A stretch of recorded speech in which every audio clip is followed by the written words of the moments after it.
Hi, everyone, and welcome to episode 41 of the Tick Bootcamp podcast. The title of today's interview is We Have Lyme, Now What? An interview with Claire Dalton. My name is Richard Johannesson. And I'm Matt Sabatello. Today's podcast guest is Claire Dalton. Claire Dalton is a 22-year-old woman from Utah. Claire grew up with 5 siblings in a traditional family setting. For most of Claire's life, her mother suffered from a debilitating illness that the medical community could not explain. One of Claire's strongest childhood memories was the fear that she would come home every day not knowing if her mother was going to be alive. Although her mother's illness was something that they went through as a family, Claire said it never crossed her mind that this is something that she would end up with. Unfortunately, at the age of 17, Claire began to exhibit the symptoms of her mother's tick disease. The early onset of symptoms did not interfere with Claire's early life plan, and she attended Southern Utah University to major in vocal performance. During her first semester, she said everything exploded in her life. Her pain symptoms became so debilitating that she had to drop out of college. Today, Claire describes herself as having regained about 80% of her health. To support other chronically ill people, she started a blog entitled Chronically Beautiful, and she started a small online business. Hi, Claire Dalton, and welcome to the program. Hi, thanks for having me on. We're blessed to have you, Claire, and we'd like you to begin by sharing with our listeners what your life was like before you got sick. Yeah, for sure. So I got sick at around age 17 is when I started having my worst symptoms. And I grew up, I'm from Utah, so I grew up in like a really big family, and I have 5 siblings, and we just had like a big, happy, classic family home. And I feel like I was a fairly outgoing kid, and I had a very happy childhood, and I was pretty healthy, and I had a good life for the most part when I was younger. And then it was when my mom first got sick with Lyme disease that my life kind of started to change. Claire, can you share with us what your mother's Lyme disease journey was like? Yeah. So my mom got sick. Well, my mom was on and off sick, like almost every winter. It seemed like she got really sick, pretty much all growing up. But, she could manage it, and she would always come out of it. And then it was when I was about 16 that my mom went down for the long run, and she got really sick. Like, she had every symptom under the sun, and she was pretty much like totally just, I don't even know how she lived through it, because she was going through so much pain all the time, and her entire body had every kind of pain, and we didn't have any answers, and we didn't know what was going on. And she went to all the doctors, and nobody had any answers for her. In fact, she even had a doctor that said to her, well, we don't know what's wrong with you because you have so many symptoms, and there is no disease with all your symptoms. So there's nothing we can do for you at this point. And at that point, she was just ready to just stop with the doctors, because she had done everything. And, I would come home every day to not even knowing if my mom was going to be alive, because she was so sick. And I'd wake up in the middle of the night to her screaming, because she was in so much physical pain that she just couldn't handle it. And so that's kind of my mom's story of when she first got sick, and before we even had any answers. Did you ever imagine that you might also contract the same illness that your mother had when she was going through her battle? Definitely when I was in high school, it never crossed my mind. Like, it was definitely something that we went through as a family, and it was definitely something that I was very deeply into, because I lived at home. But it never crossed my mind that this was something that I would end up with, and that I would have to go through the same thing that I watched my mom go through for so long. How quickly did you connect your symptoms to your mother's illness? So when I was about 17 was when my symptoms started coming, and my first few symptoms were like mental symptoms. So I had really bad cognitive dysfunction when I was 17. And I had a really hard time in school. Like, I was usually a straight A student. All of a sudden my grades started to drop, and I just couldn't pick up on any concepts at all. And I just thought I was kind of stupid, but it was really abnormal that I just couldn't remember anything. And I had really bad anxiety, really bad depression. And then I had endometriosis type symptoms. And so I would have really bad pain in my lower abdomen for like the longest time. And it was very abnormal, but doctors were just like, you're young, it'll even out, it'll be fine. But that's when we finally started to realize when it never evened out and never went away. That's when, right before I was about to go to college, that's when my mom was like, we need to get this checked out because this is so like similar and so different and so bizarre that we need to get this checked out. And so I went like right before I went to my freshman year of college to go and get all of the testing that I did. So Claire, what was your plan once you went to college? Where were you going to go to college, and what were your professional plans after college?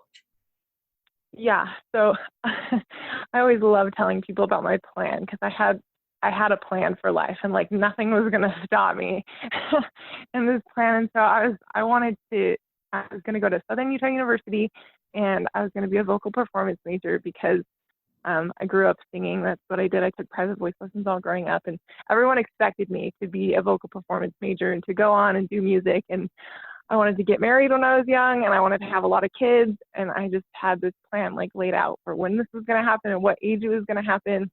And then everything changed when I got sick. Now, Claire, were you able to attend college after your illness began to develop? Yeah, no. So I started school and I went to my first semester as a vocal performance major. And that's really when everything just like exploded in my life, because then I got like the real pain symptoms, like joint pain, muscle pain, headaches. I had heart palpitations. My heart rate was crazy. Even just sitting, it'd be like 120. I couldn't handle anything. I was having like 5 to 6 panic attacks a day, and everything just plummeted into the ground. And eventually about halfway, probably about 2/3 the way through my freshman year of college, my mom called me up, and I'd had my diagnosis at that point, and she was just like, all right, Claire, like, we got to figure out what we're doing from here because this isn't working. And I pretty much decided to go home because I was like, I can't handle this anymore. Like, there's no way I can do school and handle all these crazy things that are happening. And so I went home, and that was the end of college for me. Claire, when you first started having your symptoms when you were 17 and finishing up high school, did your mother have a diagnosis of Lyme disease yet at that point?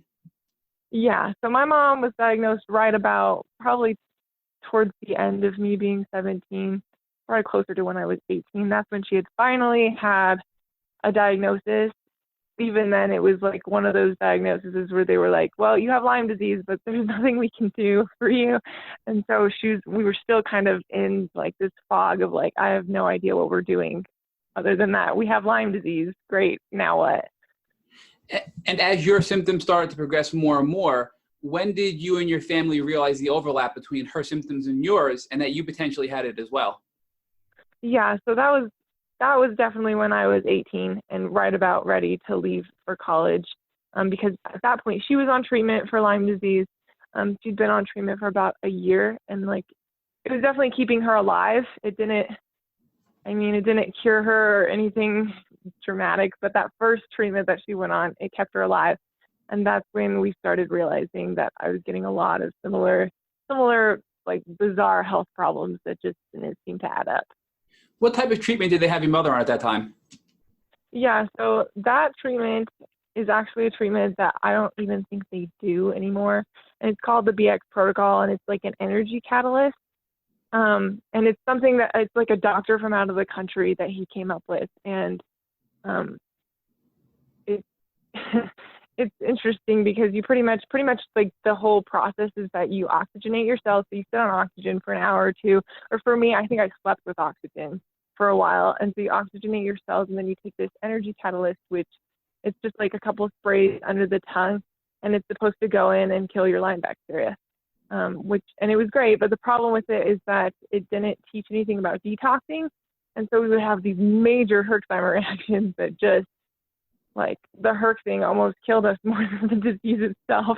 And so it definitely kept us alive, but it was just the first step. It definitely wasn't the answer. Claire, you shared with us a minute ago that you're from a large family. Do any of your siblings or anyone else in your family suffer from the same symptoms that you and your mother were suffering from? Yeah, so I mean, me and my mom believe that some of my siblings have Lyme disease because they do have some similar symptoms. with that said, none of my siblings have gone like hardcore down. None of them have been bedridden. And some of them don't even believe that this is a real thing. So it's definitely a different family dynamic because I believe that some of them probably do, but they do have stronger immune systems. My mom had me when she was sicker because I'm the youngest than she did when she had all the rest of them. So it definitely didn't affect them as much as it has affected me. Claire, what type of testing did you and your mother get to get your diagnosis with Lyme disease? Yeah, so I had the I spot Lyme test, and I believe my mom had the Western blot test is what she had. And so for me, my test came back positive, and it was just super instant. I feel really blessed because mine came back right away. My mom, it was definitely more like hers. She had tests that came back negative or equivocal or whatever, and it definitely was a lot more of a struggle to get a diagnosis for her. But mine came back positive right away. And if anything, that confirms it too, because I've never been bit by a tick or anything like that. And so it definitely confirmed too that mom has this, whether the doctors tell us it or not.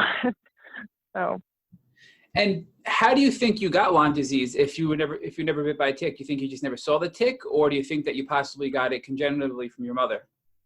Yeah, I definitely think that I have congenital Lyme disease. I definitely think that I got it from my mother. My mother was bit by a tick when she was 9, and like they pulled it out of her head, and it was huge. Like she had it in there for quite a while.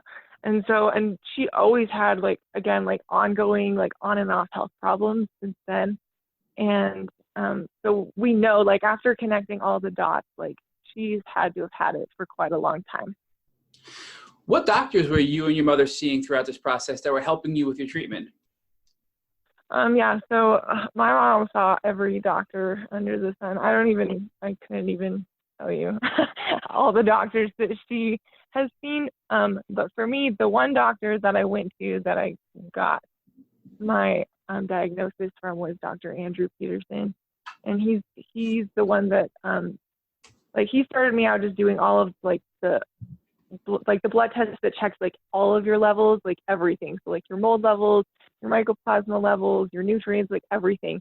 And like once he saw that my mold levels were like in the 500s and my mycoplasma levels were like in the like 300s, that's when he was like, okay, well, this is like typical Lyme, so let's do a Lyme test. And so he was really great in helping, but I don't believe that he even diagnoses Lyme disease anymore, just because he's had so many people come after him for doing that now his practice looks totally different than when I went to him. So Claire, it sounds like your mother was sick for decades before she got a proper diagnosis. Was she ill that entire time, or did it really just start towards the end of that period? Yeah, so like I said, me growing up, I feel like every winter my mom got sick, like for like the whole winter. It wasn't just like she'd get the flu, like she'd get sick for the whole winter, and then she'd get better. And like in the summer and the spring, she'd always would feel better. And so she definitely has been sick for decades, but it's always been like an on and an off thing until it didn't stop.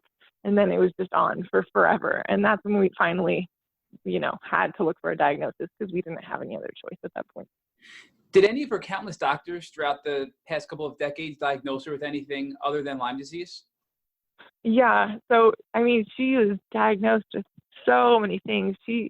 I remember like when I was really young, but she was hospitalized for like 2 weeks, and she was diagnosed with mono at that point when she was hospitalized for those 2 weeks. She was diagnosed with MS, liver disease, fibromyalgia, depression. A lot of doctors just wanted to tell her it was all in her head and she just had depression. She's like everything under the sun she was diagnosed with. And then there were some doctors that even came back and said, oh, you know what? Well, that was totally wrong. We don't think you actually have that. And so, yeah, she's been through the ringer with the diagnosis. So in a way, your mom paved the way for you to get your diagnosis, and she went through hell. And then you had gone through several years of this before you guys sort of got diagnosed together, it seems like, within a 1 to 2 year window. Oh, yeah. My mom definitely went through hell and back again. And then when it was my turn to go through it, we kind of just took each other by the hand and decided we were going to go through it together. And we did. And it's been pretty amazing to see how much our relationship has grown through it because we've been through so much suffering together. Once you guys realized that you had Lyme disease, what types of treatment did you start with? Okay, yeah. So we did the BX protocol, which is what I just told you about. And then after, she did that for 2 years. I did it for 1. And then we started looking into other things. So we've done lots of herbal supplements. I pretty much live off of supplements, and I have ever since I got diagnosed. All different kinds, and that just kind of rotates, and depending on how I'm feeling, I take different things. We did ozone therapy for a while. Different kinds, just different kinds. We have our own ozone machine, and we did that for a while. And that helped with symptoms. I think the biggest thing for me that helped me, and both my mom did this too, was the sauna detox protocol. And pretty much that looks like you take a dose of niacin, which brings all the toxins to the surface of your skin, and you have what's called a niacin flush. And so your whole body just burns and lights up like a Christmas tree. And then you go and you sit in the sauna for about 1.5 to 2 hours, and you do it in 30-minute increments. And then you do that. I did that for about 2 months, every day for 2 months. And then you just sweat all your toxins out. And it was horrible while I was going through it. But that definitely got me to the point where I am now, where I can function, but I still have, symptoms here and there, and I have bad pain days, but I'm functioning and I'm not in a bed.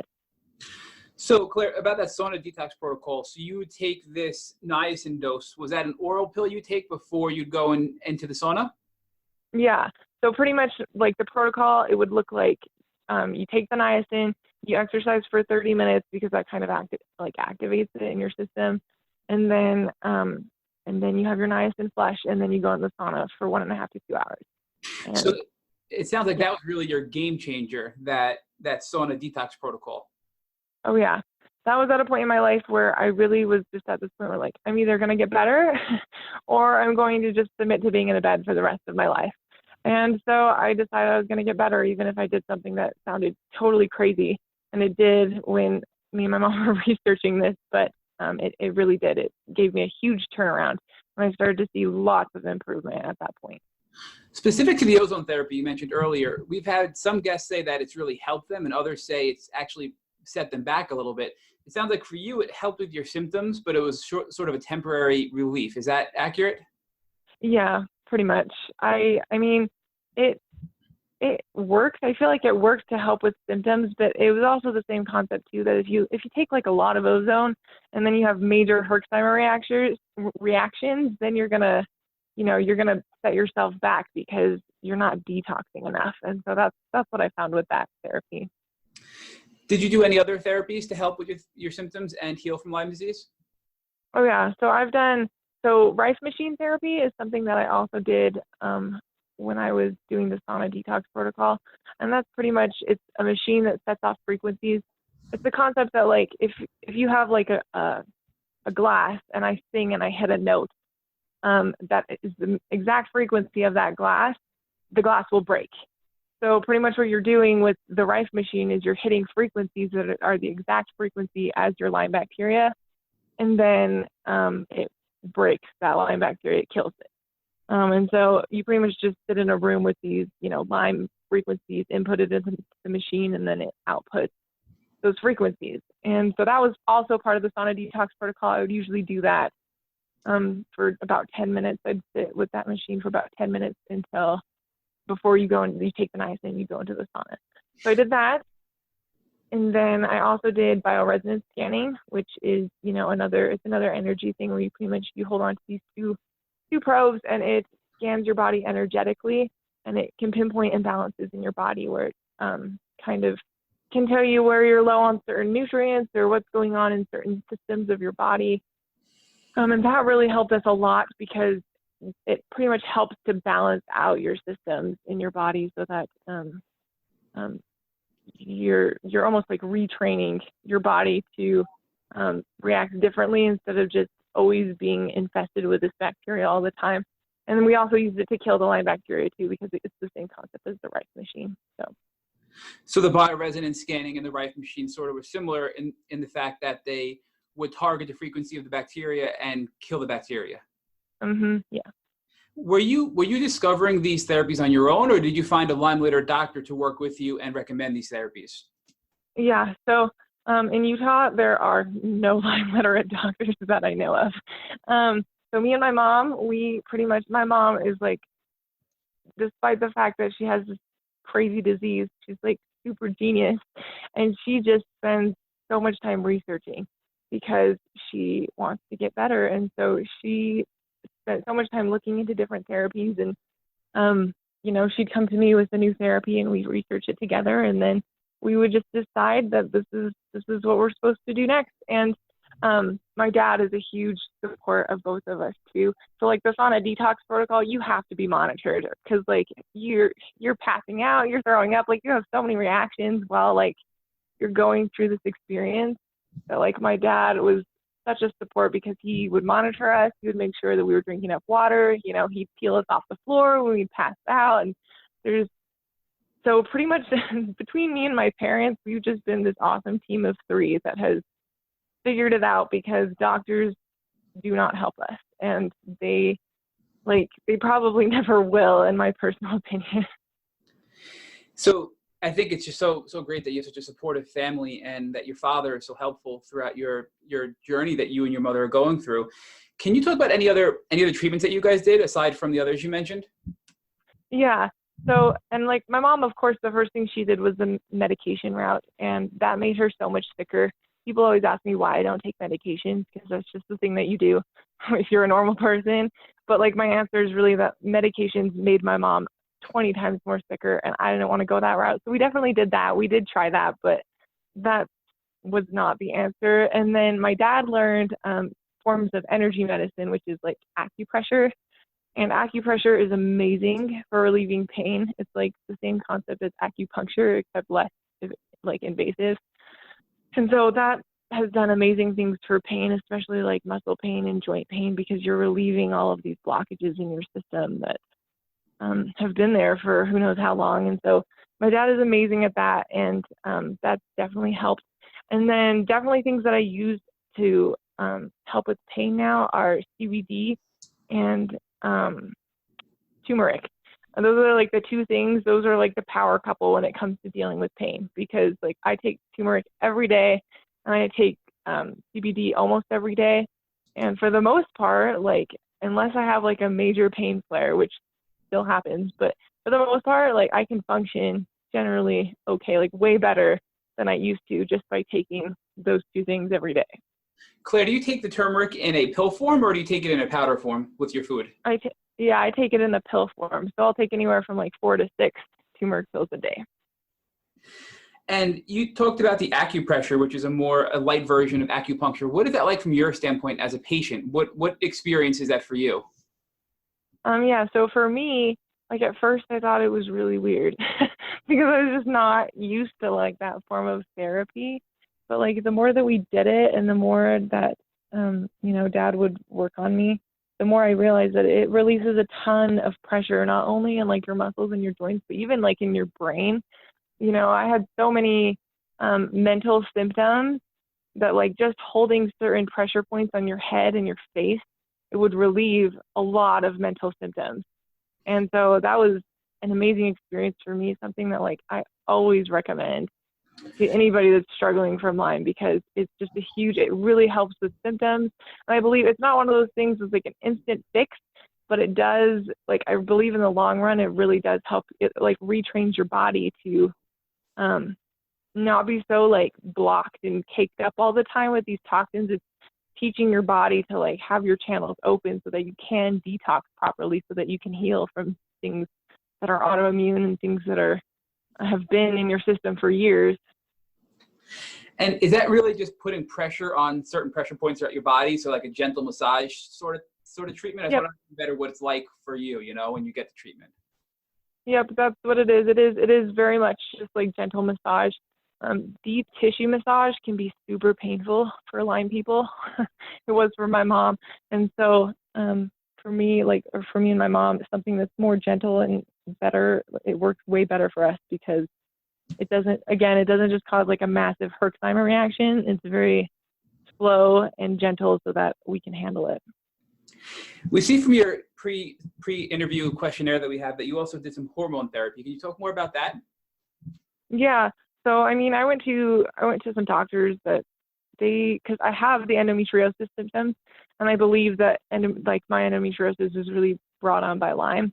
And so a lot of the doctors said that I had like hormone imbalances and stuff, and I took a lot of hormone pills. I didn't really feel like that did anything for me. Oh, also my thyroid was really messed up.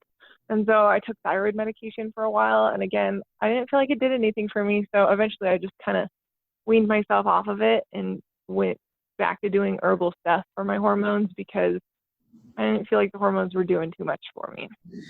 So you also did high-dose vitamin C therapy. Was that intravenously through an IV, or is that just taking vitamin C tablets? Yeah, so that was through an IV because there's lots of studies that are done that like high-dose vitamin C therapy helps people with cancer and with Lyme disease.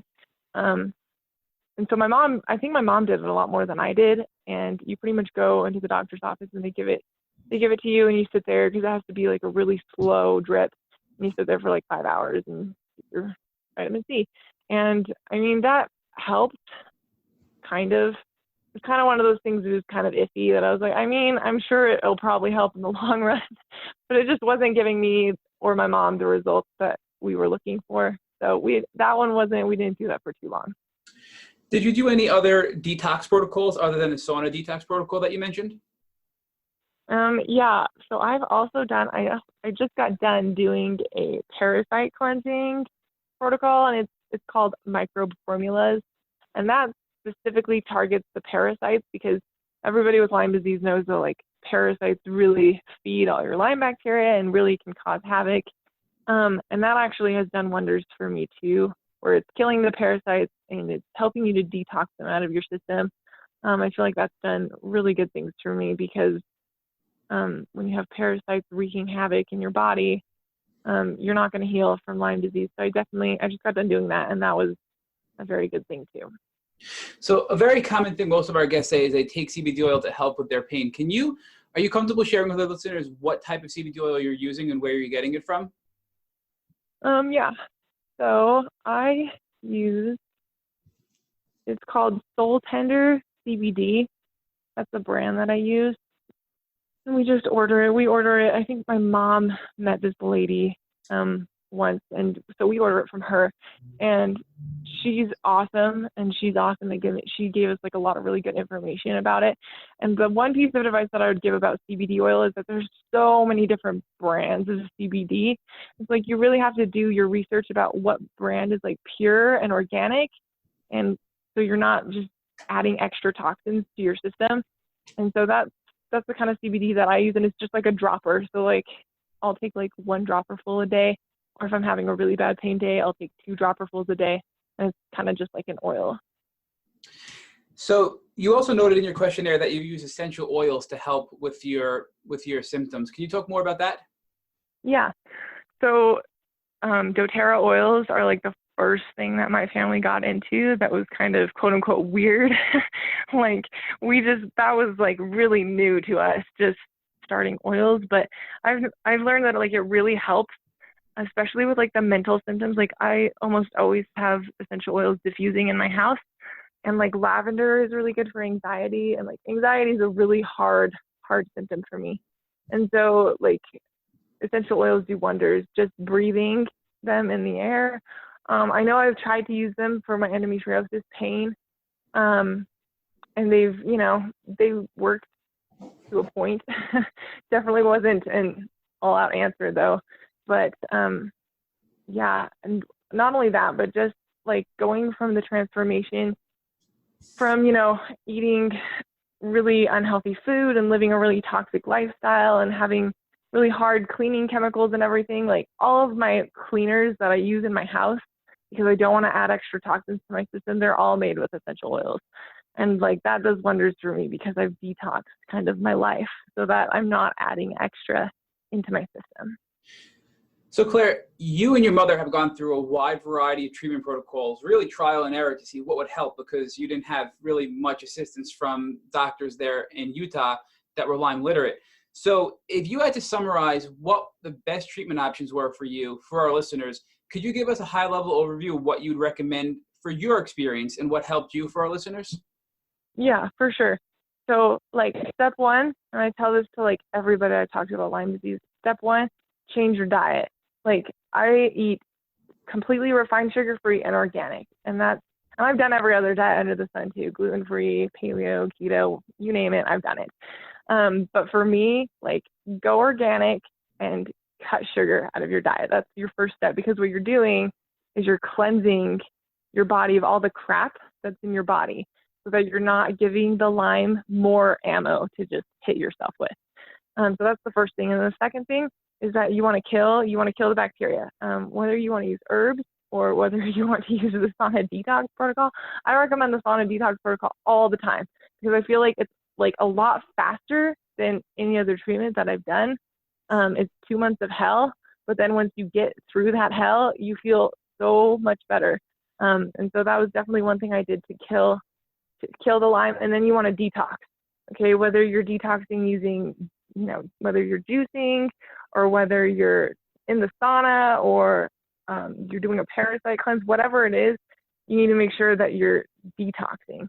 And so that's kind of my steps that I always tell people that I've done, because that's really what I have done and what I have continued to do to be able to get my life back. And specific to the sauna detox protocol, so many of our other guests have used an infrared sauna to detox, and they even buy them at home, and they have portable ones or actually ones they buy and install in their homes. But most of our guests don't take that niacin dose beforehand. So do you think that an infrared sauna is helpful to detox without the niacin, and now the niacin was just more aggressive and helped you detox quicker? Yeah, so the niacin is definitely more of an aggressive form of detox. My one piece of advice with the sauna is that you have to know how to do it right, because when we first got our sauna, we had no idea how to use it. And so, we'd go in there for 30 minutes and, like nothing would come of it. Like I couldn't even sweat when I first started going in the sauna. And so you really have to learn, like you have to be drinking water when you're in the sauna. You have to, take the proper supplements that will help kill that bacteria and get it out of your skin. So that you're doing it correctly. I do know that there are some people that they don't take the niacin because they prefer a lot softer of an approach. And if you're that kind of person and you don't want to take the niacin, I think it definitely is still super, super beneficial for you.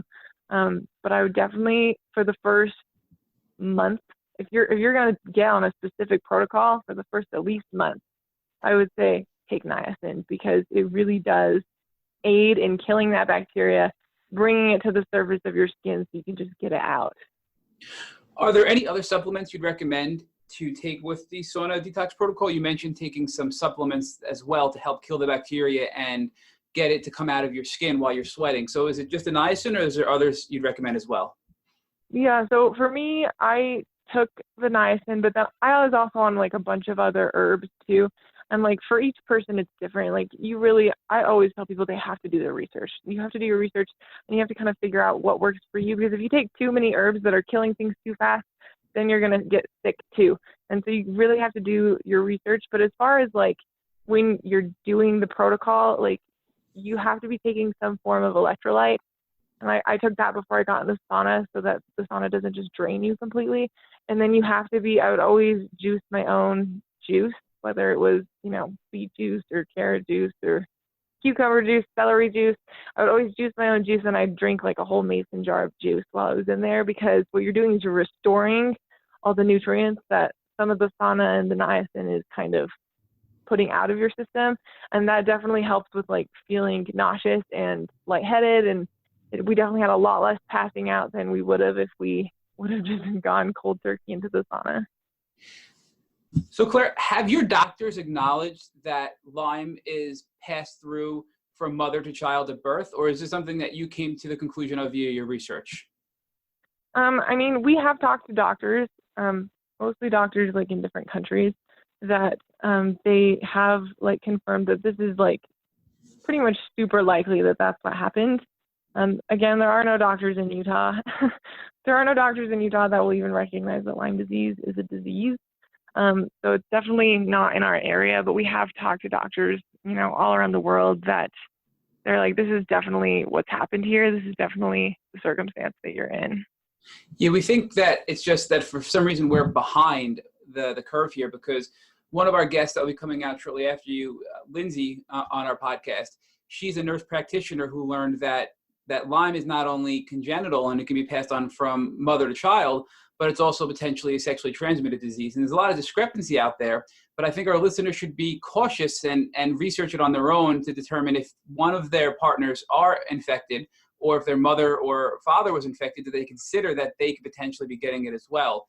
And with the information out there today, we think it's a danger to not consider that when thinking about Lyme disease.